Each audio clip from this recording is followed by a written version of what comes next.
Hold on for a second.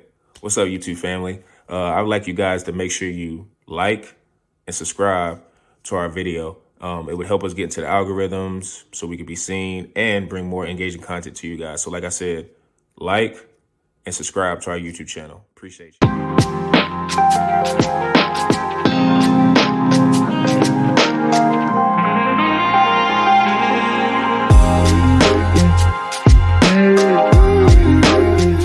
Welcome to another edition of the Pick and Downs podcast. I'm your host, per usual, Sean Tyson, here with Zhu and Peebush. How you fellas doing? I'm doing well, man. You said it before we started. It feels like the draft was like 4 weeks ago, and with all the stuff, as you titled it correctly, free agency madness the last 48 hours or so. It's been and Zhu made a great point, man. They moved it up this year. So maybe they're trying to compete with the NFL. They're like, all right. Everyone needs to relax on talking fantasy. It's a little too early, guys. We got to get some NBA in the news cycle. And they decided to move it up. But it's been interesting. And I feel like a lot more coverage this year over every level of player. Like you're kind of seeing big announcements for every level of player across all positions that we just really haven't seen in the last few years. Usually just see the big names. Absolutely. All these sources tipping off these deals. Now you see all the agents. You see all the agents name like with CAA, Rich Paul. Like you're seeing all these guys like, yo, I got this guy a contract, and it's always funny to hear the name and the money. But when the money is not good, he signed with a contender, the Denver Nuggets. Like he's adding it to them. Like I see that 1-year deal. Let's look in the front. Oh, it's a veteran minimum deal. Okay, so you don't really say that part of the contract. You say you're joining a contender. Oh, re-signing with the Milwaukee Bucks with Giannis. Oh, he's a shooter for Giannis. So we see a lot of that. A lot of people are crewing up right now. I'm been very impressed with some Western Conference teams that are loading up against OKC. Eastern Conference a little weak on their side right now, but yeah, the West right now they're loading up right now. They're loading up for a championship run, and I like they have to for people going for it right now. Like nobody's scared of OKC. That's all I gotta say. Nobody's scared of OKC. People might premeditate call them a dynasty. Nobody calling them a dynasty. Not yet. No one's scared of this team. Still a little early. Yeah. All the teams move, especially in the Western Conference, like you said, dude, they are gearing up for a battle royale towards the playoffs of next year. So, but before, the free agency madness that we just talked about, kind of want to get your thoughts on some of your favorite draft picks for certain teams. And people, you can lead this off. Oh, man, it's more so just kind of what a team did in the draft. It wasn't huge. I don't think, it was kind of a quiet pick. Apparently they were targeting this guy, and that's the Atlanta Hawks, man. They went after Asa Newell, just a power forward out of Georgia. Apparently they'd been eyeing him at 13. They were on the back end of the lottery, but they were able to trade back, man, 10 spots and still get their guy. And they get the Pelicans unprotected first-round pick next year. That has got to be the steal of the draft. I'm sorry. Yep. Cooper Flag, Dylan Harper, Ace Bailey with his antics, and I've seen his agent, that video of his agent all the time, man. Thinks he's Jay-Z out there, I don't know, man. That's just a tough an look. Absolute wannabe, but I just thought that was a sneaky move for a team that, to your point, Zoo, the East really hasn't been making much movement. Well, the Hawks have actually been one of the teams that's kind of been making some just quiet moves here and there to kind of position themselves to maybe be more competitive in the next few years or so. Right. So, Asa Newell, very raw, kind of a lanky 6'10" power forward, but he's got good post moves, a lot of athleticism. And apparently, they're pretty high on his ability to expand his offensive game. He started kind of getting into 3-point shooting once he got to Georgia. And it can only help. I think he's more of a rim runner and kind of a rim guy. And that's exactly what Trae Young needs, man. We've seen him average 10, 11 assists. And I think it's a little bit of a youth upgrade over Clint Capella, who is now back with the Houston Rockets. So I just think that Pelicans pick, but based on how much they've been blowing up that team and how injured Zion has been over the years, that is almost a guaranteed top 5 pick, if not higher. Obviously, with the lottery system, we'll see how that turns out. But this is just a great future move for the Hawks, and I thought that it was really under the radar. Yeah, that move allowed them to be competitive right now and pretty much have some lottery odds in the future, betting against some team, a.k.a. the Pelicans and the Milwaukee Bucks, because it's the better between the Milwaukee Bucks and the Pelicans. So that is key. So depending on what's happening with that Bucks situation, that can go completely combustion if Giannis demands out or he gets sent out on a trade. And as you mentioned, this Pelicans roster, it's just known for injuries. Like DeJounte Murray is coming off catastrophic injury. Yep. Like Zion Williamson is just obese. So like he just keeps missing games. And they tell him to sit at home and play every other game. So like you got these variables out there. I'm like, I don't even know what this like. And they got Jordan Poole. Yeah. Like low IQ basketball player. Like they got like Kevon Looney. Like, what are they gonna do in the West? Like, I'm looking at this. I'm looking at Joe Dumars. I'm just scratching my head. Like, this is your first move as the GM. Like, we forgot about the Darko Milicic situation where he did that fiasco 2 decades ago and messed up a huge situation. And now he get a second chance opportunity after being in the NBA office, becoming friends. Everybody likes Joe Dumars. Even Michael Jordan likes Joe Dumars. But if I'm a Pelicans fan, I'm like, yo, this guy sucks. You traded down. You traded up. Only 10 picks, and you gave up an unprotected. The key is unprotected because it was top 10 protected, lottery protected, and it becomes a second. Okay, that makes you got some protection.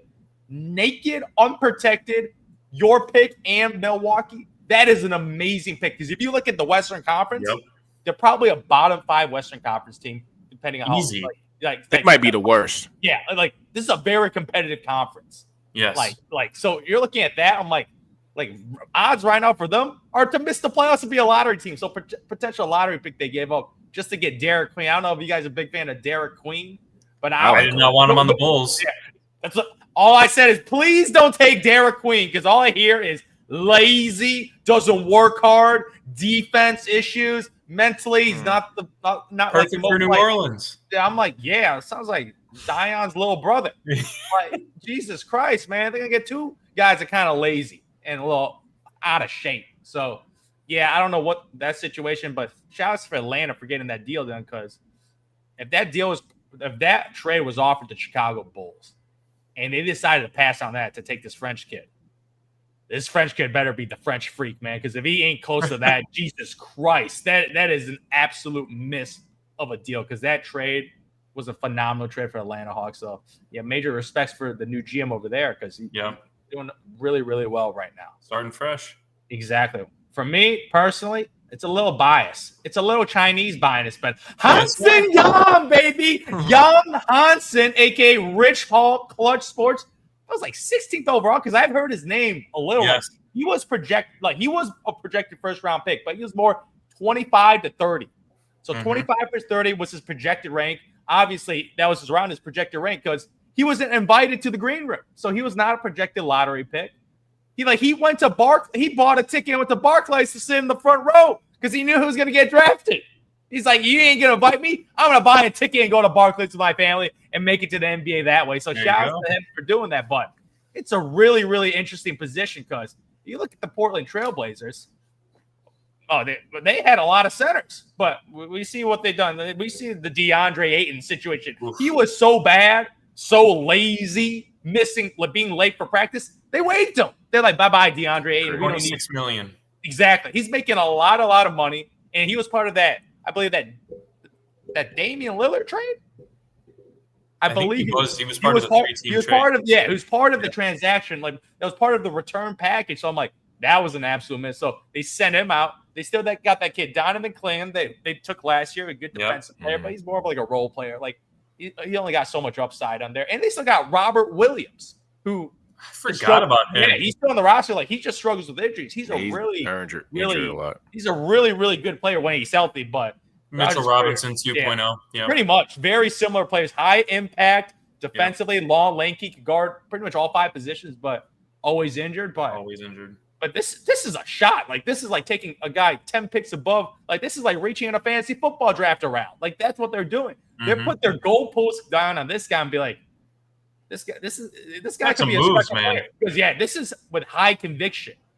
This is a high conviction pick. Because if you swing and miss on this, people are gonna look at you sideways because you overdrafted this kid along with a bunch of centers you have on your roster. But they thought best player available. We think this is the guy. There were some murmurs. I don't know. This might be disrespectful, but some people call him Chinese Jokic. I heard that. If he's 40, 30, 20% a Chinese Jokic, you guys got a player. You guys got a player, but we'll see how it unfolds for him. But saw a little highlights of Jan. Like he's actually kind of mobile. Actually, he's actually kind of mobile for a I guy was that surprised. like, he looks a little more fluid than I thought for a guy that's 7'2". Mhm. But I'm praying right now this is the next great Chinese basketball player. But it's been very, very long. Very Very long Jimmy time. Lin had a nice 2 weeks of being a 13 star. years ago.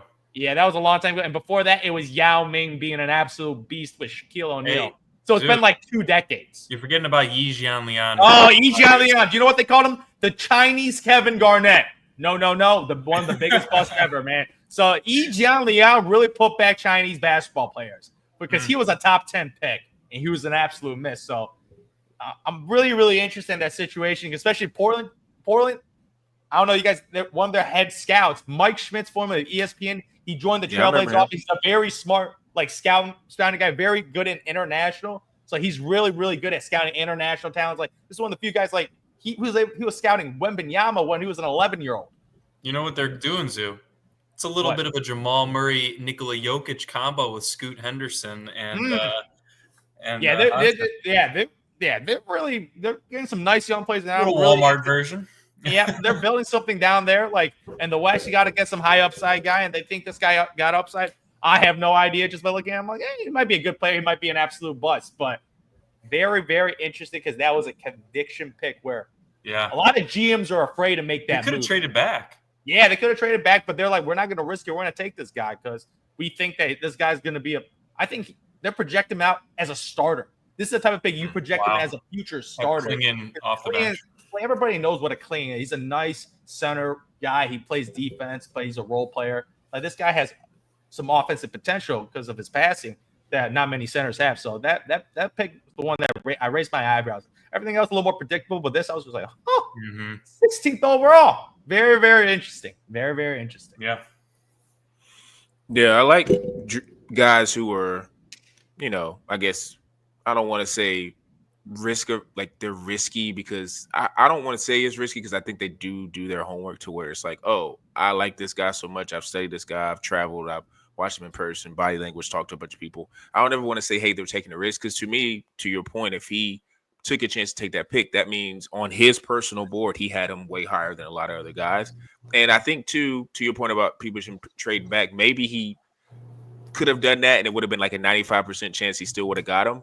But guys are so paranoid, and it's probably because they were so focused in on him. He was just like, man, if I see this, there's got to be 2 or 3 other GMs that see the same thing. They're just not showing their hand. So he's just like, let me just go ahead. If I'm convicted on this guy, let me go ahead and take him. Which in most cases, when you do that, it ends up, in a better situation for your team and the trajectory of your, I guess, program or franchise. But I'm not mad at that with the Portland Trailblazers, what they did. But for me, I was going back and forth on this guy a lot.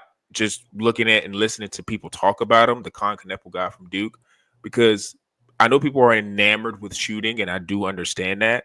But I kind of got, this was like more of a side note, but I kind of got in a little bit of a debate with like, I was talking about Tyler Hero, and then this other guy was like, well, Con Kneppel was just a better version of Tyler Hero. And I was like, well, you seem like you're probably just looking at 2 races and be like, oh, these are just 2 6'5" white guys that can shoot. But it's also like, if you did watch college basketball, Tyler Hero, like, because I kept saying, I think Tyler Hero could go top 5 in this draft.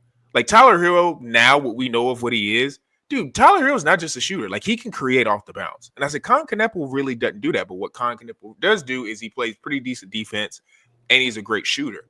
So when I saw that, the Ace Bailey drama was going on, and I was like, there's a chance that Charlotte could probably pick him at 4. And I was like, I won't be mad if they do that. But then for me, what put it over the top was them getting the kid from UConn, Liam McNeely, I think his last name is. I was like, you know what? Seeing what Charlotte kind of has now, like Trey Mann, I think just resigned, who's a nice spark plug off the bench. You now look at their roster, like, of course, everything hinges on LaMelo. But if you know anything about LaMelo, is that he has a pretty decent ability to pass the ball off the dribble. And, maybe some people think it's too flashy, but he has the ability to play make. Now you're telling me you got Con Kneppel as a sniper out there on the wing. You got Liam McNeely, who's more of a do-it-all wing. But the thing about him is he struggled as his years at UConn or however long he was there shooting the ball. But, like, if you go back and look at – because when I first saw him in AAU stuff, just clips off of Instagram or TikTok, like, he was a shooter. Like, he could shoot. Now, he was a wing that could get his own shot too, but he could shoot. So maybe it was just he just had a rough year or two, or whatever at UConn, where it's like, he'll get out of his funk and get back to that. Because if he gets back to that, now you got two elite shooters, one that's more of a playmaker who can get stuff off the dribble, and then you got Conklin who can get in the corner. Now, the defense I am a little bit worried about because the thing with the NBA is more spacing, bigger floor. Like a lot of guys who are like, oh, they're great defenders. Sometimes when you're playing for someone like Duke and you have a bunch of great defenders around you, it makes you look better than what you are, and it's not as much spacing. So we'll see. I think he'll be average.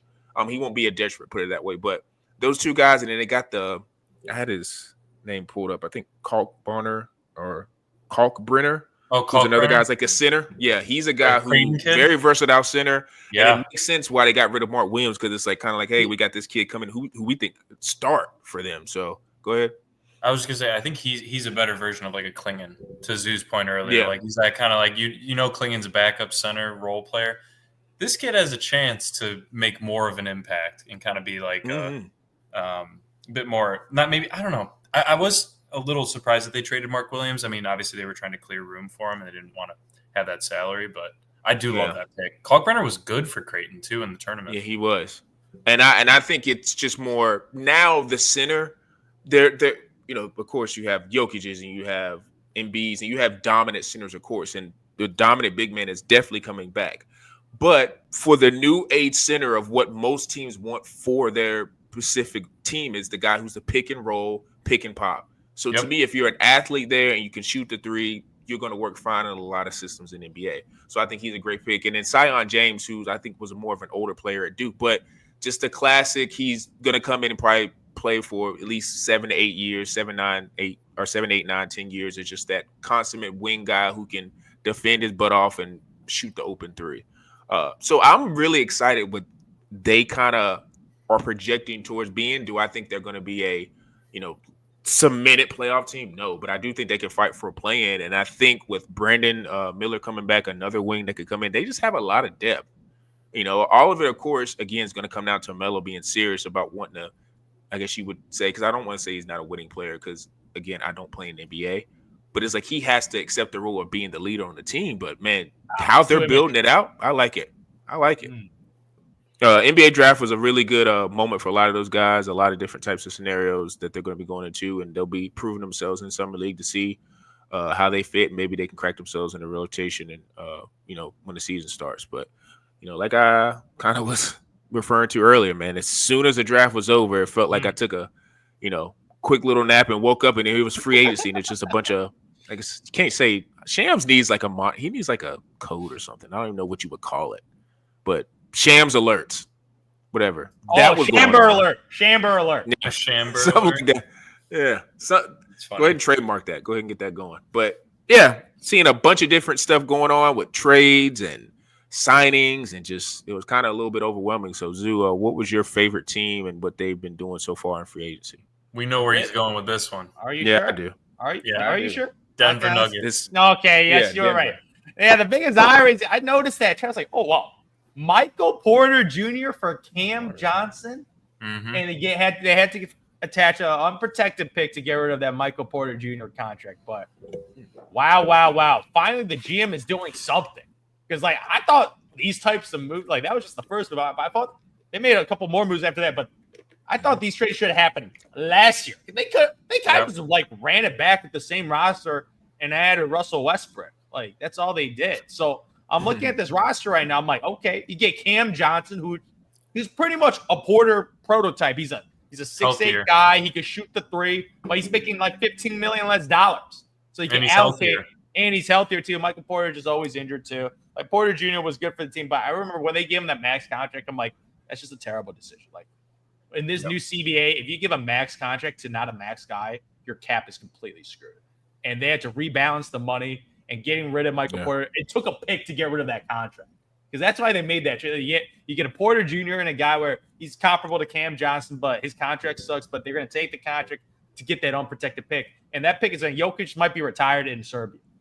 And it's unprotected. Exactly. Yeah. So they're taking a risk now, betting on right now because you got an MVP caliber player. You're never going to get a player that good in the history of a franchise anytime soon. So you got to double down right now. So that was the first move. And then they get Jonas Valanciunas for Dario Saric. So you got Like, I remember those days when Jokic sits in their center positions like DeAndre Jordan or Aaron Gordon because they don't have a center. You got Valanciunas, a big dude where physical, like, he's a really, really good player. He's been a starter for many, many years in the NBA. So you got Valanciunas as your backup now. So when Jokic leaves the court, you're not going to fall off a cliff because your center is so bad. Like, DeAndre Jordan was just more of a cheerleader at the end of his pretty much career right now. He just claps for Jokic right now. So, so you bring a guy like Valanciunas for Sarge, who he did not play for this team. Like, Sarge was on the rock. I don't remember him ever playing the playoffs. So you're getting a plus in Valanciunas off the bench. And then you bring back Bruce Brown on a veteran mint. Are you kidding me? This guy is up. Like, I remember when he got that big deal, $20 million. Now, he ain't washed, man. He ain't washed. He was just never worth $20 million. He was always a backup role player, a 6-man, 7th man, around 8th man type of role player who could be a guard and go initiate the offense and score in certain situations. Like, that's Bruce Brown's role. He's the 6th, 7th man, 8th man on a championship team roster. So you bring him back. Russell Westbrook's obviously, he's probably going to go elsewhere now because he's going to go in that combo guard role to give Murray rest. When he comes in, he could head off the offense. And then they get Tim Hardaway Jr. on the veteran minimum contract. Are you kidding me? One thing he can do is he could shoot. So you pretty much completely retooled this roster's bench with very good contracts. Like, Hardaway, Bruce Brown making the minimum. I don't know how Valanciunas makes, but it's not egregious. So you're looking at this roster. They got back cap flexibility and getting rid of MPJ and retooled this roster. And MPJ to Cam Johnson, it might be an upgrade. Just based on, like, Cam Johnson is younger and obviously mentioned the injury. So Cam Johnson's still developing his game too. And he was putting up some numbers for the Brooklyn Nets. Obviously, the Brooklyn Nets was an absolute disaster. So his numbers are going to be inflated. But in a Jokic offense, like, I feel like Jokic made Porter Jr. look a lot better than what he was. Look a lot better. Because a lot of those catch and shoot threes, like, a lot easier when Jokic is trading double teams right now. So I'm looking at this Nuggets off season. Obviously, they fired the GM and coach. The new GM is putting in some work right now because this is what you do. All Jokic and Murray, they needed a bench. They needed a bench because when you went 6th, 7th man deep, like, they were running like a 6-man rotation because the bench was so egregious. You need to get to that 7 to 8 mark. So hopefully right now with these veteran players they got, like, I know for a fact that Valanciunas, that is a significant upgrade. And Bruce Brown as off the guard with Hardaway Jr., you got a nice little backup, like, guards off the bench right now. Yeah. This is how you retool a roster after Jokic pretty much called out, like, we weren't good enough because the roster wasn't deep enough or even talented enough. Like, Jokic was good enough. That dude was going 7 games with the eventual champs. So they were not that far off. They just needed some bench players and role players. And I'm going to say, like, maybe they're going to have another move up their sleeve right now because, my goodness, you're going for OKC, the champs right now. You got to give Jokic some guys, give him some shooters so that can space the floor because they were one of the worst 3-point shooting team last year. So they're very impressed with this Nuggets, what they've done with such good contracts. Like, you're getting veteran minimum guys that are quality. They have to with Jokic's money. Because you know why people are going there, right? Because you play 1 year with Jokic, your number's going to look real good. You're going to be looking a little better. That's what Hardaway Jr. is doing. That's what Bruce Brown is doing. They're like, okay, we're going to play with Jokic, and then we're going to make my $10 million a year next year. I wouldn't pay Bruce Brown again. I'm out. Yeah. I'm out. Yeah, one and done. Never pay you, but he got 20 plus million from the Indiana Pacers. I still remember that. I'm like, I wouldn't give him that money. He stole it, bro. I think Toronto too, just stealing money. But he did. But he's a fan favorite in Denver. He never wanted to leave Denver. He just had to get the bag. He just had to get the bag. He's never made big money his entire career, so he's coming back home to the team that he's always wanted to stay on. But fantastic trades and trades and free agency pickups for us. This is how you get role players for Jokic. Don't waste these guys' time. And the fact that 2 out of the 4 of the guys you mentioned also have championships and just massive amounts of playoff experience. Cam Johnson, not so much. Hardaway Jr. here and there. But those guys are literally both there to just snipe. And I mean, it's going to be interesting to see how they play. I do think the energy that Westbrook brought will be missed a little bit. I think that is really the only thing that is downgraded, quote unquote. But I think the youth and the veteran presence, I think it meshes well. So yeah, that's kind of like the big, because you hear all these free agency moves, and I feel like I saw so much on Twitter, and then you kind of look at the tracker, and you're like, oh, there really weren't that many major moves, right? I mean, the other one I mentioned to you guys pre-production was Nikhil Alexander-Walker going to the Hawks. I personally think it's a steal on a price basis for how inflated things are nowadays. I also really like, to your point about getting those nice little 1-year deals and getting snipers, man. I like the Luke Kennard signing too. Give Trey even more, because it not only will that help Trey, take some pressure off him, because you have to respect multiple guys that could be on the floor at the same time from the 3-point line. But he also has another guy that he can truly trust when he kicks the ball out on that driving kick. So, I like both of those. I know they lost Capella. He was just kind of, I don't know, man. He's been there for how long? Kongwu's the guy. 5 years. Yeah. Kongwu is their future big. Exactly right. So they were able to move on from Capella. They're going young. I already talked about their draft, but I did think that both of those were two good moves. And Lord knows that the Atlanta Hawks need some defensive help, man. And Nikhil Alexander-Walker can help, and at least be, you have at least one guy that you can put on their best scorer on your opposing team. So I like that one. Couple others real quick. I like the Tyus Jones. I said this to you guys when it first happened. Yeah. Yes. Orlando. It might be the veteran minimum. The fact that might $7 million. $7 million. Making less than his brother. There you go. But I really like that. Jalen Suggs obviously is the starter. Tyus Jones, you can fully trust him to be the starter. And we've seen Suggs have some injury issues, right? So it's good to know that you have a true point guard to back up on and not relying on a Cole Anthony combo guard like we saw the Magic having to do this past year. So I like that one. And then lastly, I just think this is so funny.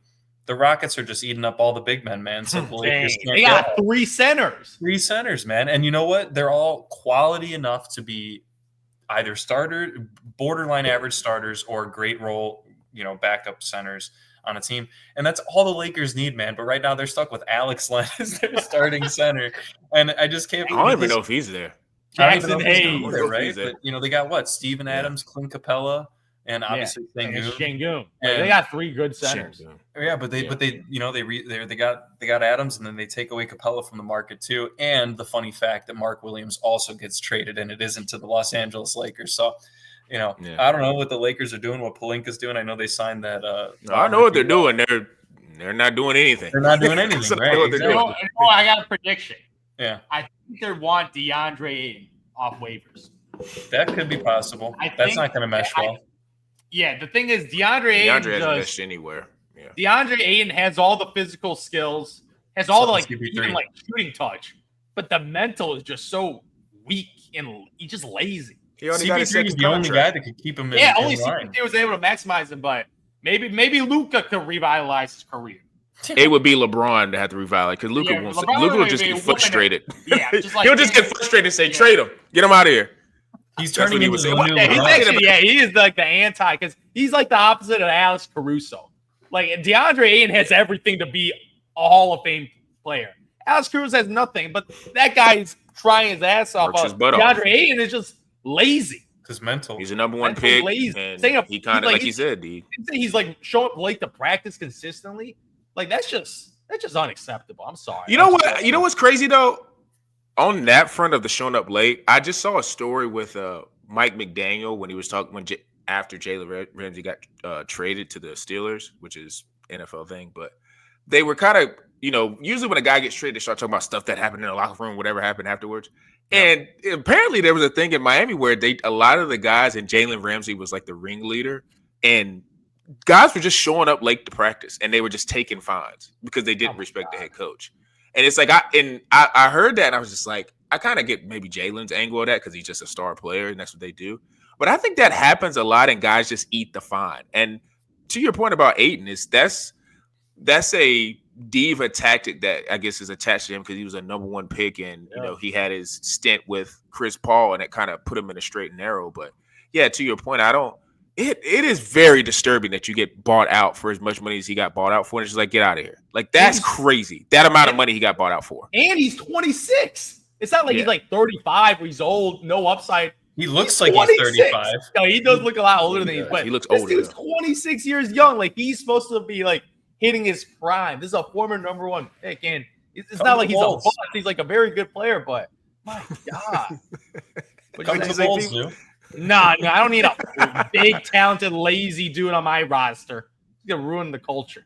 Listen, if he does go to the Lakers, what culture is it? I'm trying to bring away. I don't know. The zealous culture. What culture? We're a cultureless franchise. If he does go to the Lakers, though, and he screws that up, it's over. I don't think anybody touches him after that. Yeah. So and you know what's he better funny? figure it out quick.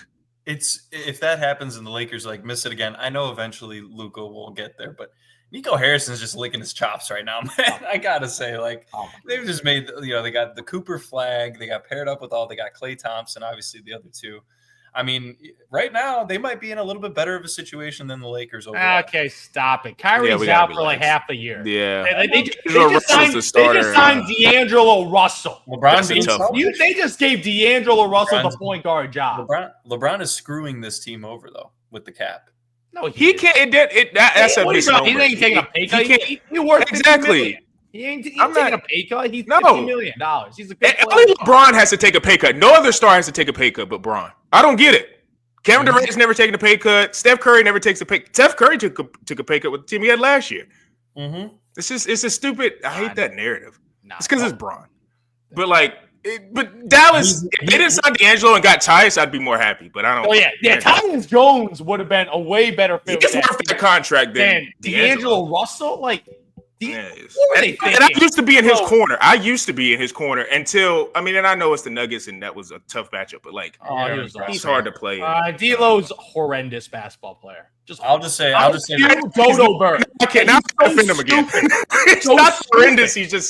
He's horrendous. I don't think he's a starter anymore. I don't think he's a starter. Stupid. JJ Redick, just like, what are you doing? Like, you're so dumb. Like JJ Redick, high IQ guy. D'Lo, shipped him out of there for Dodo. Lakers will not make the Western Conference Finals this year. Well, that's easy to say. I mean, the West is stacked. Yeah, I mean, and they can't make any moves. We'll see about the moves they make because they haven't made any moves. Like they got. I mean, they're not going to get. I don't think they can afford Giannis. If they could, they wouldn't have a team. I mean, I think they'll be better than Dallas. And Nico can't do victory laps, dude. You got schemed up to pick of the number one pick. You're not a great GM. You traded Luka in your prime. You're never getting over that. And the basketball gods are not going to reward just because you got Cooper. You're not going to win anything. You can't trade Luka in his prime like that and think you're going to get rewarded. No, it's not how it works. No, you can't do that. We said the same thing, and then we get the number one pick, and we're like, shit, here we go again. I don't know. Because it goes into listen, when we I'm pretty sure you guys saw the Rich Paul clip of when he was talking about like the whole, who do you want for, I think it was the Duke center, Milwaukee. And he was talking to Matt Ishbia. There was a clip going around. He was just like, what do you want? Like, who was your number one guy? And he was like, Milwaukee. He's like, okay, done deal. And everybody was kind of like putting on their like antennas of like, oh, the NBA conspiracy, because where did he end up going? To the Suns at 10. Now, most people were like, well, probably that's where he's projected. But it's like there was a lot of people saying he might be a top 5, 6, 7, 8, like depending on like maybe Brooklyn Nets might take him. But it goes to the games of like there's bigger things that, especially with these agencies like CAA, Rich Paul, these guys, like they all kind of moving stuff around in the background. But I mean, Nico, like I said, Thomas, it's the same thing. You know what? It feels like a lot with the Pelicans and Lakers trade. When they got traded and Anthony Davis it's like, oh my God, like Anthony Davis, like the Pelicans are set for years. They're going to run the NBA. And now look, they're probably going to have to trade Zion. So when you trade the star, you usually don't win the trade. You just don't. Cooper Flag, I like him, but do I think he's going to be Luka? Hell no. I don't. So it's like Tom has to deal with that. But speaking of, I would say like the best, I guess you would say guys who were, or not guys, but like teams who I think kind of made like on the perimeter type moves where I was like, oh, I kind of like what they were doing. Loved Atlanta. But I'm not going to lie though. I think Detroit, what they're doing just on the peripheral around Cade and like their core guys. Listen, Duncan. I've already said like Orlando's the team that I'm going with next year in the East. Of course, like everything is aligning for them to be really good next year. All their chips in the middle. Atlanta's kind of moving up that ranking of like, hey, we're going to make some noise now. But boy, I tell you, Cade is obviously one of the best guards in the league. And listen, Malik Beasley, hopefully he gets out of that whole fiasco that they're going through. But he was one of their better shooters next year. Guilty. What a bozo. And he had a 3-year, $42 million deal. And just because he wanted to go on FanDuel and play some prop bets, he tossing him $40 million. Let me tell you, there's just going to be more of this to come. Like this is not, and I think just because it's prop bets, is people are just because people really only care about the betting stuff when it affects games, like in terms of like winning and losing, like refs. If something's rigged with the refs, I feel like fans care more. So prop bets are still going to continue to be a thing. Malik Beasley's not going to be the last, but I think where the real uproar is going to come is if you start seeing weird stuff with refs and affected of games and series. Like I think that's going to be a thing, and that's probably coming because. That's just the way of what it is now. Everyone bets. But going back to Detroit, I was thinking to myself, like, you know, Cade kind of opened up his game and became like, okay, he's a dominant player and he's going to continue to ascend and be potentially a top 10, top 15 guy. But I love Duncan Robinson. I know he can be hot and cold shooting, but another guy that can shoot. I really like what they did getting Chaz Lanier. I think he's topped out when he was in college, like hit 44%. I think this past year he was around 40% from three, another shooter.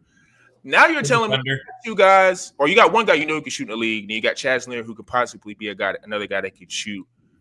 I know we always talk about Amin Thompson, but Asor, athletically, more of a two-way wing. I think Amin's a little bit more gifted offensively, but he's kind of that, just steady guard that can, do everything in terms of play offense and play defense. Dude, you're talking about Jaden Ivey coming back from injury. He could be another rotational guard you got coming in there. Jalen Durant, you know how much I like him. I start looking down Karis LeVert, he's going to be a guy off the bench. 2 years. He's a bench scorer. Everybody knows what he is. Everybody knows what he does that. And that's probably like the Tim Hardaway replacement, Paul Reed, whatever. But I'm just looking at like their roster and just going around.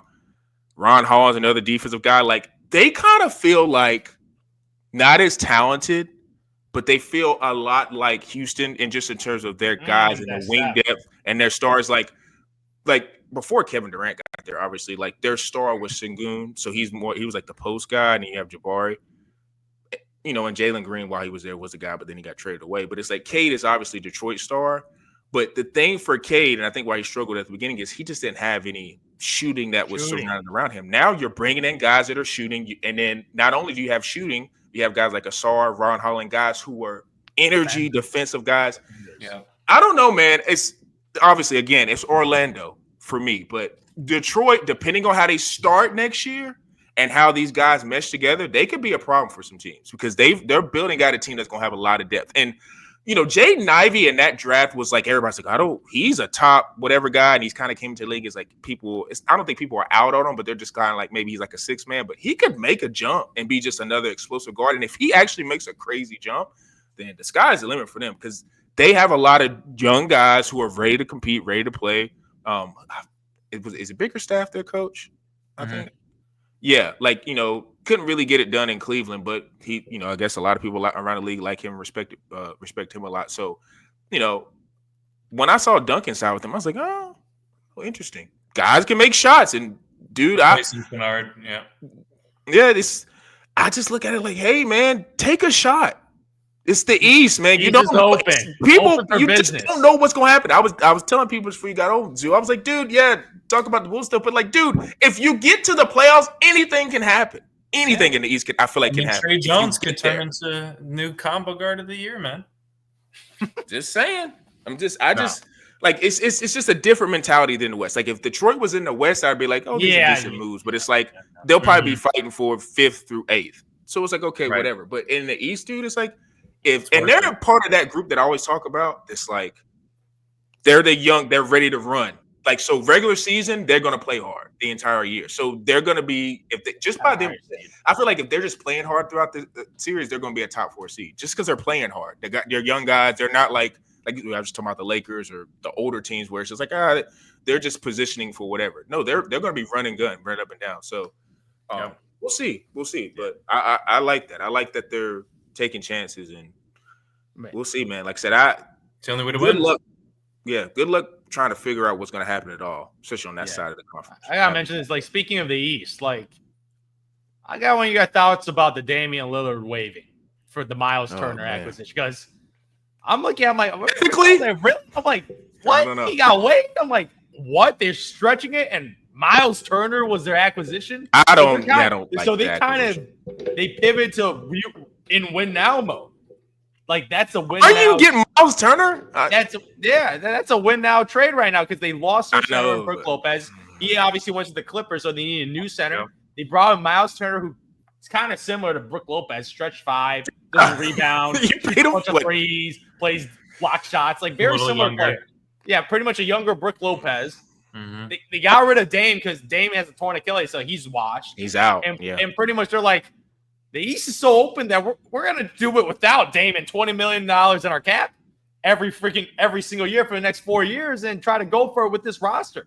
Bring back Gary Trent. Like, they're trying to go for it now with Giannis. They're like, we got Giannis, and let's see if we can make it to the finals. But that just shows how open the East is, that the Milwaukee Bucks are all in without their second best player. They just waived them.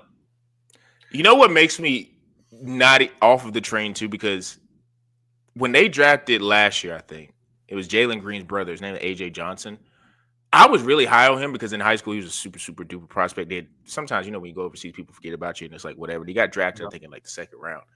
But he was like not a core guy, but a guy's like, okay, I could see like potentially if you let him keep playing with a lot of these young guys, he could become something. And then I saw he just went to Washington, and that's another team where I like Jordan Poole, but like getting him off and then the roster that they have now, they could be interesting too. Because there are a lot of their guys like Bub Carrington and Alex Hart, like they all play their roles well, and they could be feisty, like a play-in feisty type team. But I just think, like ethically, morally, I just think it's really messed up that they did that to Dame. I know it's a business, but it's like, dude, he fought back through the blood clots, came back, played, he got hurt, and it was like, oh, we're stretching. It's like, all right, well, guess what? You sold your soul for that ring, and you won't get another one, and now I hope Giannis leaves. That's what I feel about that. Because it's just like, dude, you screwed it up so bad listen, everybody knows when you get a championship, it doesn't matter. It does not matter. I get it. You win a championship, it's so hard to win one. You get that, and whatever happens after that usually is not the greatest, right? But I just think, and Chris Middleton I don't really want to put that on him because he was hurt a lot. He was hurt a lot, and it's just he kind of just faded out with that. But with a lot of the things that they kind of did after that, like I said, I don't agree with the AJ Johnson trade. Like they just traded, I think, Pat Connaughton, they signed Gary Harris. Mm-hmm. I don't see these moves as like, hey, it's like how I saw it. And I know they don't have the talent that Detroit has, but I don't see it where it's like, oh, they're making moves where anything could happen in these. We can make it. No.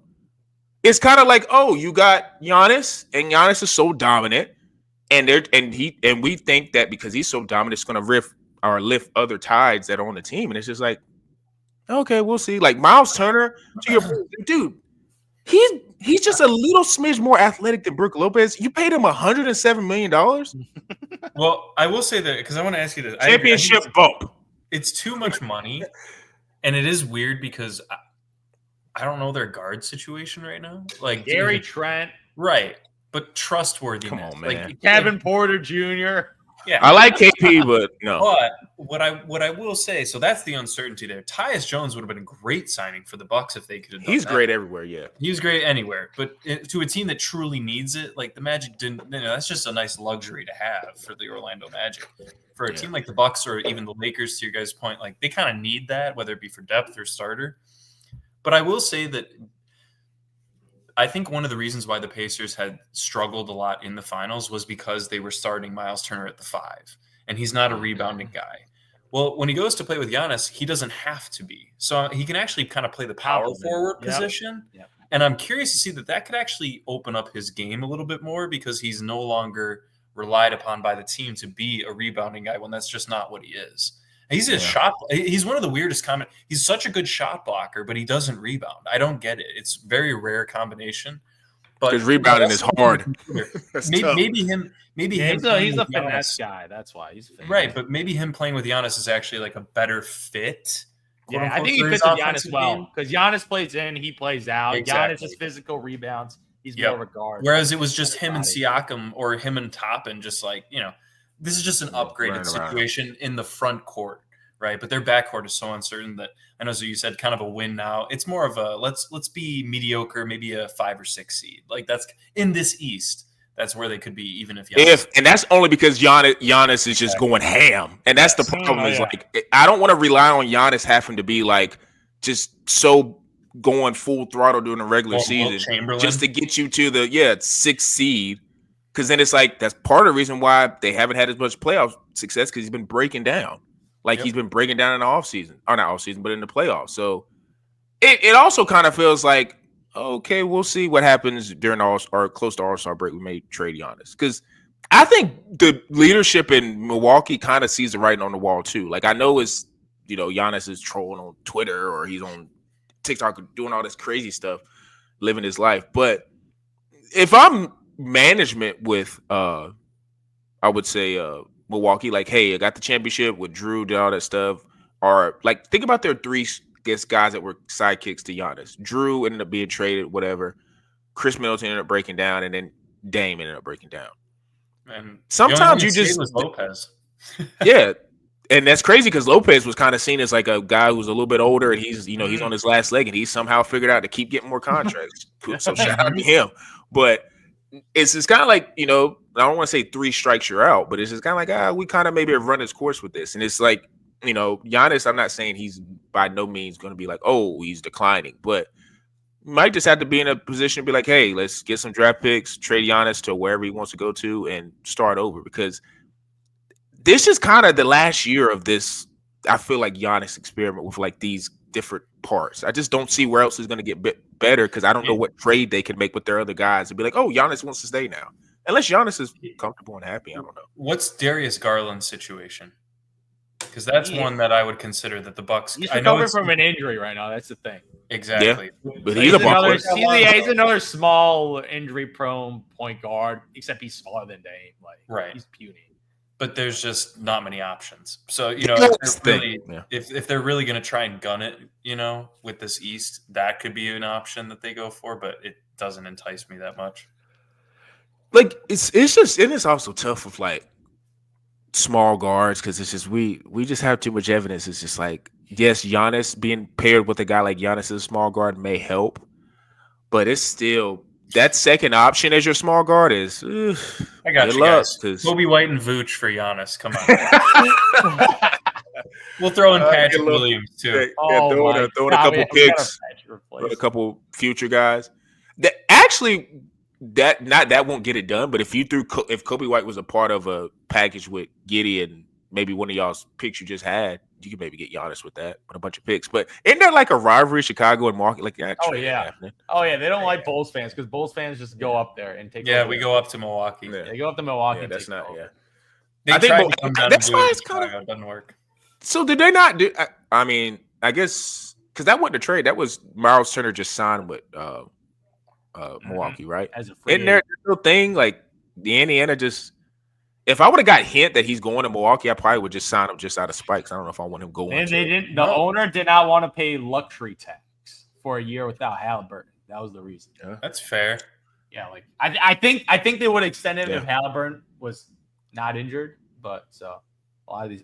Yeah, because next year, to your point, I think you said that last part. It's kind of this year. There's no point in paying. It'll be feisty, but they're not going to be getting to the finals. So it's just let's save our assets and draft and keep doing whatever. Maybe they can get another Miles, but yeah, like I said, free agency is definitely on its tilt right now. I think these next couple of days are going to be a little bit calmer, just with free agency moves. Now I don't know what's going to happen on the trade market, but you guys got to be locked in. Tyson Talks _ on Instagram, Tyson Talks on TikTok.